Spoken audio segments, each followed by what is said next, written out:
आइए अब देखते हैं प्रस्तुत काव्यांश पर कुछ और बेहतरीन दिलचस्प प्रश्न। प्रश्न है, एक चौखट हमें पूर्ण करनी है। नियति नटी के कार्य ऐसे चलते हैं। इसके लिए हमें दो उत्तर लिखने हैं। काव्य पंक्तियां हमारे समक्ष हैं, उत्तर आपके सामने है, लेकिन ये काव्य पंक्ति ज्यों की त्यों नहीं लिखनी है। प्रश्न जिस रूप में पूछा है उसी रूप में लिखेंगे, हमारा उत्तर कुछ ज्यों होगा। नियति नटी के कार्य ऐसे चलते हैं, कैसे? शांत।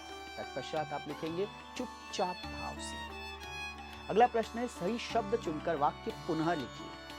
क्या ही स्वच्छ स्लैश विकल्प चिन्ह सुगंध चांदनी है यह। तो स्वच्छ और सुगंध ये दो शब्द दिए हैं, इसमें से किसी एक का चयन करके सही शब्द हमें चुनना है और फिर वाक्य पूर्ण करना है, इस पंक्ति को पूरा करना है। तो काव्य पंक्ति की सहायता आप ले सकते हैं।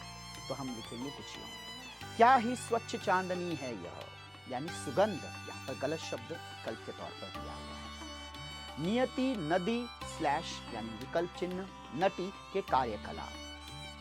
तो इसमें से हमें नदी और नटी इन दो शब्दों में से उचित शब्द का चयन करना है और फिर पंक्ति या वाक्य हमें पूरा करना है। तो हम कुछ यूं करेंगे, नियति नटी के कार्यकलाप, नदी नहीं नटी के कार्यकलाप। और इस तरह से हम बढ़ते हैं अपने प्रश्न की तरफ। पद्यांश में आए दो शब्द युग्म ढूंढकर लिखिए। शब्द युग्म वे शब्द जिनके बीच में योजक चिन्ह हो, यानी हाइफन हो। तो काव्य पंक्तियों में हमारे समक्ष हैं दो शब्द जिनके बीच में योजक चिन्ह का प्रयोग हुआ है, वो है स्वच्छंद, सुमंद और कार्य कलाप। तो हम इस तरह से लिखेंगे। निम्नलिखित शब्दों के पर्यायवाची शब्द हमें लिखने हैं। निशा, रात, रजनी, विभावरी, रैन। याद रखिएगा, पर्यायवाची शब्द सिर्फ एक शब्द आपने लिखा तो वह समानार्थी शब्द है, एक से अधिक आप लिखें वह है पर्यायवाची शब्द। और यह इतने ही नहीं है, इससे भी अधिक हैं। अगर आप अपनी भाषा अभिव्यक्ति को, आप जो सोच रहे हैं उसे अपने सुंदर शब्दों में, सुंदर वाक्यों में, आकर्षक भाषा शैली में व्यक्त करना चाहते हैं, आप जो भी सोच रहे हैं उसे शब्दों की शक्ल देकर कागज पर उतारना चाहते हैं, इसके लिए आपके पास पर्यायवाची शब्द संपदा अधिक रूप से होनी चाहिए, अत्यधिक होनी चाहिए।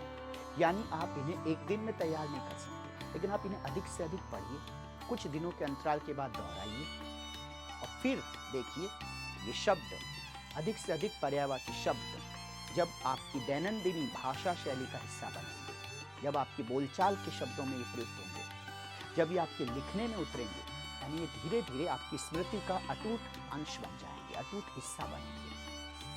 फिर आप जो लिखेंगे सहज ही आपका कहना, आपका बोलना, आपका लिखना आकर्षक होगा, प्रभावशाली होगा।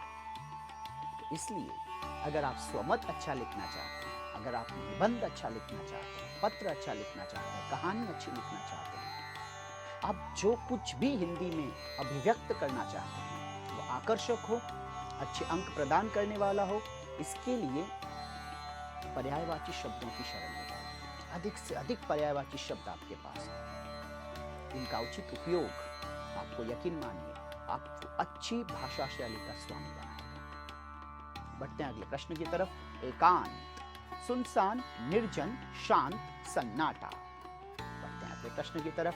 सरल अर्थ हमें लिखना है। क्या ही स्वच्छ रिक्त स्थान और चुपचाप। तो देखते हैं काव्य पंक्ति। क्या ही स्वच्छ चांदनी है यह, क्या ही निस्तब्ध निशा। क्या ही स्वच्छ चांदनी है यह, है क्या ही निस्तब्ध निशा। है स्वच्छंद सुमंद गंध व नीरानंद है कौन दिशा। क्या ही स्वच्छ चांदनी है यह, है क्या ही निस्तब्ध निशा। है स्वच्छंद सुमंद गंध व नीरानंद है कौन दिशा। बंद नहीं अब भी चलते हैं नियति नटी के कार्यकलाप, पर कितने एकांत भाव से, कितने शांत और चुपचाप। चार पंक्तियों को हम सरल अर्थ में कुछ न लिखेंगे। पंचवटी खंड काव्य के अंश चांदनी रात कविता के काव्यांश में राष्ट्र कवि मैथिली शरण गुप्त जी चांदनी रात का वर्णन करते हुए कहते हैं कि सुंदर चंद्रमा की किरणें जल और थल में फैली हुई हैं। पंचवटी में दूर दूर तक चांदनी फैली हुई है, वह बहुत ही साफ, स्वच्छ, स्पष्ट दिखाई दे रही है। रात सन्नाटे से भरी है, कहीं किसी ओर कोई स्वर ध्वनि नहीं है।